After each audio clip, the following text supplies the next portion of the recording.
It's race week and we are back in Europe for this one, for the Spanish Grand Prix in Barcelona.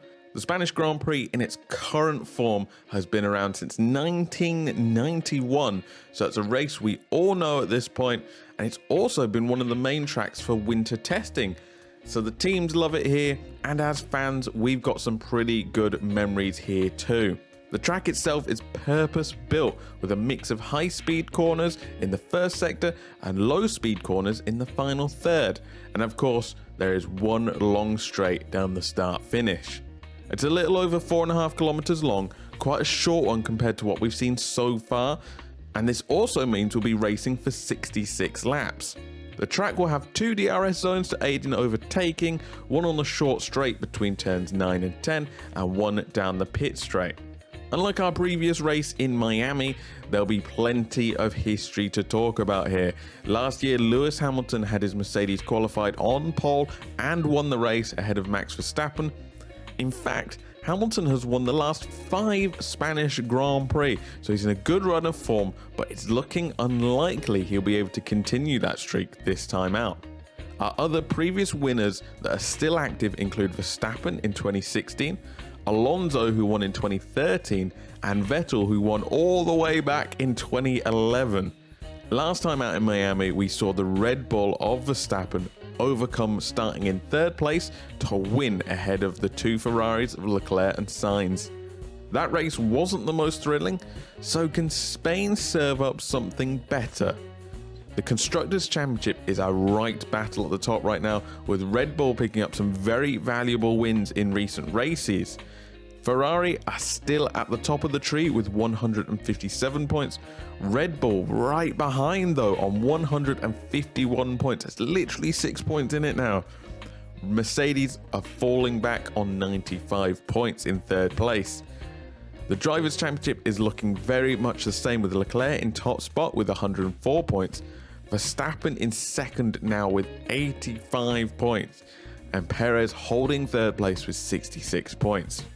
The big news for this race comes in the form of upgrades. Finally, I get to talk about some upgrades. It's very normal for teams to bring upgrades to Spain due to the testing that goes on earlier in the year, allowing for very easy comparisons. Also, with the race being in Europe, it's nice and easy to ship these components over as well. I think almost every team has announced that they will be bringing some form of upgrade to their cars at this race, and that does include our championship leader Ferrari. So, what does that mean for the race order this weekend? It's going to be crazy. It could be crazy. Of course, it could also be exactly the same, with every team upgrading their car, every team stays in the same place. But it could mean that one team, or maybe 2 teams, or maybe 3 teams has an upgrade which propels them up the grid. It'll be interesting to find out.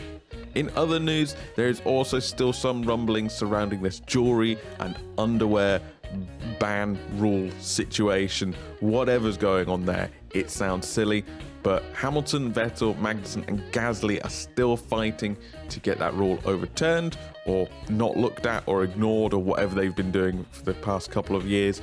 It all seems a bit silly to me, to be honest. Time for the driver and team to watch now. For the team to watch, it's really difficult to pick this time out. The upgrades could change the field, so it's really hard to know who to watch. I think I'm going to go with Mercedes.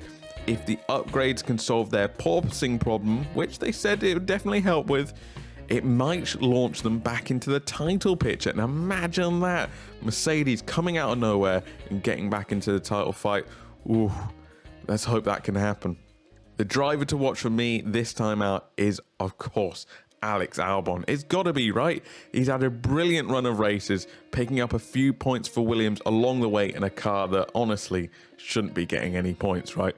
Can he keep that run going this time out? Let's wait and see. What do you guys think? Are you looking forward to the race in Spain? Let me know your thoughts in the comments or over on social media at Race Report Pod. Feel free to hit that subscribe button or that follow button as well, so you'll be clued in for the race review on Sunday.